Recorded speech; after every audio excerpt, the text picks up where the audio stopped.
Brachiosaurus, the giraffe that evolution forgot to stop building. 13 meters tall at the shoulder, taller than a 4-story building. And it wasn't even the biggest. Everyone imagines it as a living crane, neck angled toward the treetops. And for once, that image is partly right. Brachiosaurus was front-heavy by design. Its front legs were longer than its back legs, tilting the entire body upward like a ramp aimed at the sky. That neck wasn't just long, it was a feeding machine, sweeping through treetops that nothing else on Earth could reach. No competition for that high canopy. Just 60 tons of dinosaur with an exclusive contract on the highest canopy in late Jurassic North America. But what if the most famous image of Brachiosaurus is wrong? Here's what nobody tells you. That neck probably couldn't lift straight up. The backbone bones didn't allow full vertical extension. It fed at a 45-degree angle, not straight overhead. The famous pose in every museum? Mostly wrong. At that angle, it still reached food most animals below could never touch. But not every sauropod dominated by height. Some dominated by length. Diplodocus, one of the longest animals to ever walk the earth, or close enough that the argument barely matters. 27 meters from nose to tail, and half of that was tail. Pure, whip-cracking, physics-defying tail. Some studies suggest Diplodocus could snap that tail faster than the speed of sound. A sonic boom from a dinosaur. The crack you'd hear across a Jurassic forest wasn't thunder. It was a 15-ton plant eater possibly communicating, warning rivals, or defending itself with a biological bullwhip. But the tail is where Diplodocus becomes unforgettable. The neck gets the fame, but the tail was the weapon, signal, and spectacle. Diplodocus also held its neck horizontally, not upright. A vacuum cleaner sweeping the ground, hoovering up low vegetation at industrial scale. Different neck angle, different food level, different niche. Two giants, same forest, zero conflict. Evolution is smarter than we give it credit for. Size and length tell only part of the story. Sometimes the biggest mystery wasn't anatomy, it was identity. Brontosaurus, the dinosaur that died twice. First in the Jurassic, then in the textbooks. For 112 years, Brontosaurus didn't officially exist. Scientists in 1903 declared it too similar to Apatosaurus and tied the confusion to skull and skeleton mix-ups, scratched it from the record, and moved on. Entire generations grew up learning it was a mistake. Then, in 2015, a major bone-by-bone study reversed the verdict. Brontosaurus was real. It was always real. Different bone structure, different body proportions, a distinct species that had simply been waiting for science to catch up. It was the longest cold case in paleontology. 22 meters long, 15 tons, roaming late Jurassic North America in the same territory as Diplodocus and Apatosaurus. Three giants, same landscape, all filling slightly different roles. And Brontosaurus spent over a century erased from existence because of a century-old classification mistake. It outlasted the mistake. That's not just a comeback. That's a resurrection.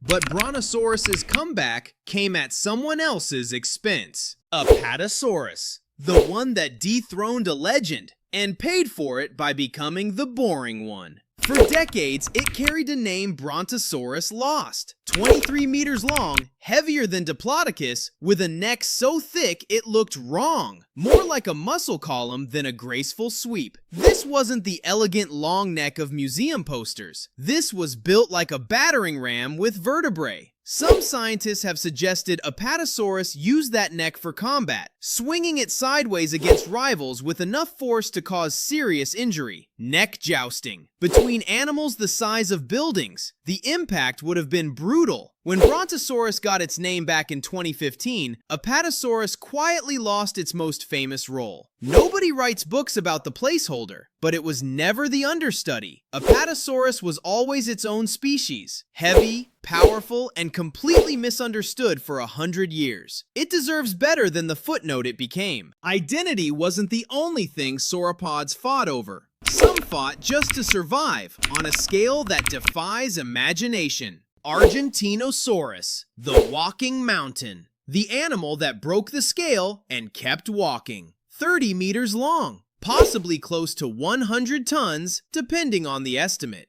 That's heavier than about 14 African elephants combined. Discovered in Argentina in the 1990s, and even the fragments they found were absurd. Vertebrae the size of dining tables, bones so massive a single one required a crane to move. No complete skeleton has ever been found. Everything we know comes from pieces, and those pieces already describe something that shouldn't exist. To move blood through a neck that massive, its heart needed to generate pressure no human body is built to handle. Its bones were hollow, air-filled like a bird's. The only way evolution could build something this size without collapsing under its own weight. Every step would have sent vibrations through the ground. When a herd migrated, the ground didn't just shake. It announced their arrival before you ever saw them. Predators like Giganotosaurus may have targeted juveniles. The adults? Nothing touched them. You don't attack a living mountain. You wait for it to fall. Size wasn't the only kind of protection sauropods had. Sometimes the bigger danger was how much an animal still had left to grow. Dreadnoughtus. The name means fears nothing. It earned it. Discovered in 2014 in Patagonia, Dreadnoughtus changed how scientists talked about giant sauropod body size the moment researchers ran the numbers. Around 26 meters long, with mass estimates once placed near 65 tons. And here's what makes it different from every other giant on this list. The specimen may not have been fully grown. The animal they found may not have even reached full size yet. Wrap your head around that. One of the most complete giant sauropod skeletons ever found may have belonged to an animal still growing. What the adults looked like, how large they actually grew, we don't know. The fossil record hasn't given us that answer yet. What we do know is that Dreadnoughtus had a femur taller than a grown man and neck bones massive enough to feel engineered rather than grown. It grazed across late Cretaceous South America like a slow, unstoppable continent. Few predators would have risked attacking a healthy adult. When you are that large, fear is simply not a feature evolution bothers to install. Eventually, though, even biggest ever needed an asterisk.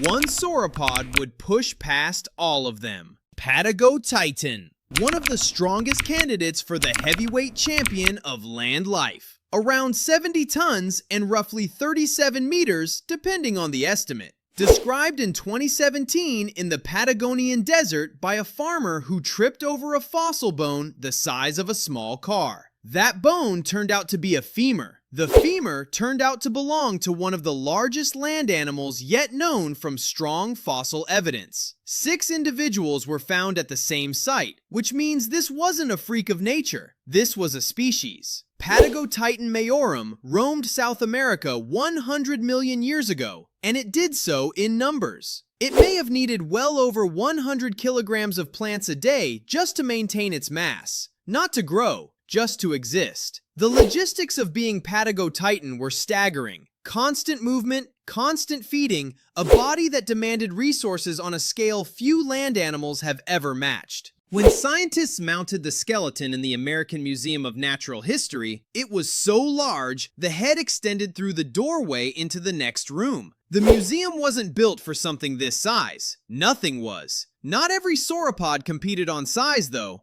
One won by being the strangest thing in the room. Amargasaurus. The sauropod that looked like evolution lost a bet. Small by sauropod standards, only 10 meters long, barely 5 tons. You'd overlook it standing next to Patagotitan, and then you'd notice the neck. Not the length, the spines. 2 parallel rows of tall, bony spikes running from skull to mid-back, each one half a meter tall. Few dinosaurs had anything quite like it. Scientists still argue about what they were for. Sails for temperature regulation? Display structures for mate attraction? Defensive weapons that made the neck look too dangerous to bite? The honest answer is, nobody knows. What we know is that Amargasaurus carried this bizarre crown through early Cretaceous Argentina and survived in the same ancient ecosystems where size usually decided everything. If you made it through 160 million years of living architecture, hit subscribe and tell me which sauropod you'd least want sneezing over you.